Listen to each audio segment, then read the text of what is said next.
In nomine Patris et Filii et Spiritus Sancti. Amen. Magandang umaga sa ating lahat, sa anumang panig ng buong mundo. Mga nakikinig at nanonood ngayon, atin naman pakinggan ang mabuting balita ng Panginoon ayon kay San Lucas. Glory to you, Lord Jesus Christ. Noong panahong iyon, sinabi ni Jesus sa kanyang mga alagad, may isang mayaman na may isang katiwala. Isinumbong sa kanya na nilustay nito ang kanyang ari-arian. Kaya't ipinatawag niya at tinanong, ano ba itong naririnig ko tungkol sa inyo? Isulit mo sa akin ng buo ang pangangasiwa mo sa aking ari-arian, pagkat mula ngayon ay hindi na ikaw ang katiwala ko. Nawi ka ng katiwala sa sarili.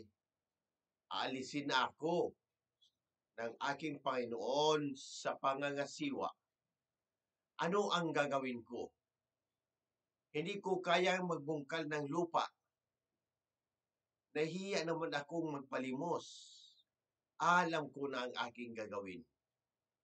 Malis man ako sa pangangasiwa, may tatanggap din sa akin sa kanilang tahanan. Isa-isa niya ngayong tinawag ang mga may utang sa kanyang Panginoon. Tinanong niya ang una, gaano ang utang mo sa aking Panginoon? Sumagot ito, 100 tapayang langis po. Ito ang kasulatan ng iyong pagkakautang. Dali, maupot ka't gawin mong 50. Sabi ng katiwala at tinanong naman niya ang isa, ikaw, gaano ang utang mo? Sumagot ito, 100 kabang trigo po. Ito ang kasulatan ng iyong pagkakautang. Wika niya, isulat mo 80.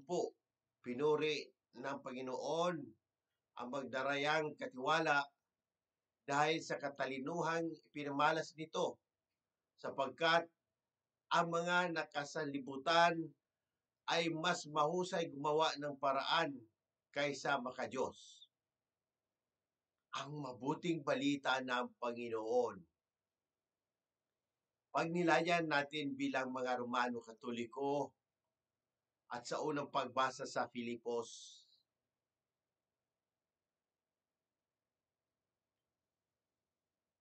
refleksyon sa mabuting balita sa Lucas. Sa talinghagang ito, ang katiwala ay kumakatawan sa mga taong may pananampalataya, ngunit minsan ay nahuhulog sa maling desisyon. Ang kanyang katalinuhan sa pagtanggap ng mga utang ng kanyang Panginoon ay isang paalaala na dapat tayong maging mapanlikha sa mga sitwasyong ating kinahaharap. Lalo na sa mga bagay na may kinalaman sa ating espiritual na buhay.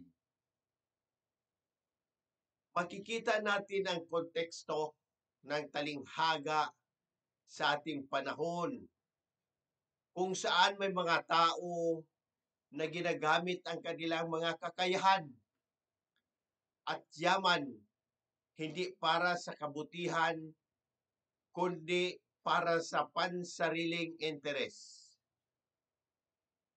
Isang halimbawa ay ang mga individual na sa kanilang pagnanais na umasinso ay handang gumamit ng hindi tamang paraan, tulad ng panlilinlang o pagmamalabis sa kanilang kapwa.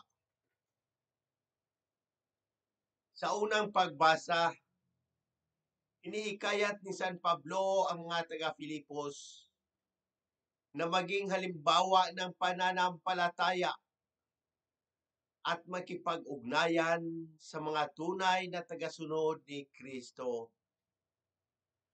Ang mensahe ni San Pablo ay nanatiling mahalaga lalo na sa panahon ngayon na may mga tao na hindi sumusunod sa tamang landas.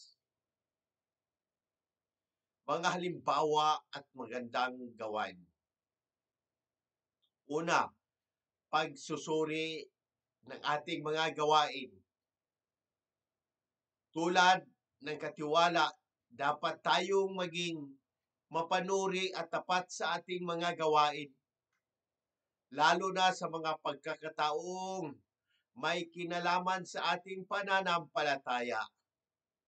Halimbawa, dapat tayong maging responsable sa paghawak ng ating mga yaman at gamitin ito sa mga makabuluhang proyekto ng simbahan, gaya ng tulong sa mga nangangailangan. Pangalawa, pagpapalakas ng komunidad. Sa kabila ng mga pagsubok at mga taong hindi tapat, tayo bilang mga Romano Katoliko ay dapat bumuo ng mga komunidad na nagtutulungan. Maaari tayong sumali sa mga outreach program o mga grupo sa simbahan na naglalayong magbigay ng tulong at suporta sa mga kapwa nating nangangailangan. Pangatlo, pagsunod sa mga turo ng simbahan. Ang ating mga desisyon at aksyon ay dapat nakaayon sa mga turo ng simbahan. Dapat tayong magsikap na pag-aralan ang mga aral ng ating pananampalataya at ipakita ito sa ating mga araw-araw na buhay sa pamamagitan ng magandang asal at tamang pag-uugali. Pang-apat, panalangin at pagpapakumbaba. Ang panalangin ay isang makapangyarihang instrumento sa mga oras ng pagsubok. Dapat tayong lumapit sa Diyos para sa gabay at lakas. Ang pagpapakumbaba at pagtanggap ng ating mga kahinaan ay makatutulong sa atin na maging mas mabuting tao.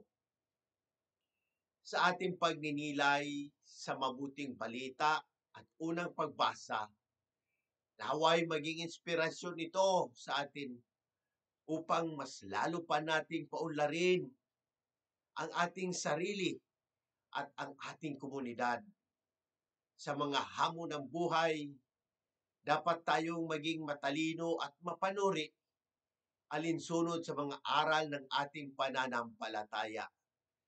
Sa pamamagitan ng ating mga aksyon, naway may pakita natin ang tunay na diwa ng pagiging Romano Katoliko na may pagmamahal at malasakit sa ating kapwa.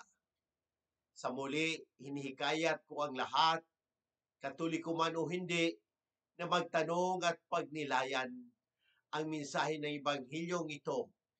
Kung may mga katanungan kayo tungkol sa pananampalataya, ang ating simbahan o sa anumang aspeto ng ating buhay, bukas ang aking puso na sagutin ang mga ito.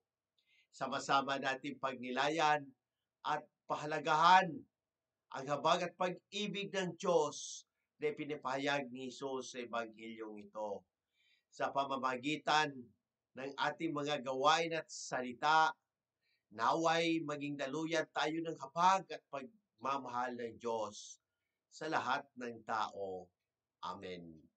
In nomine Patris et Filii Spiritus Sancti. Amen. God bless!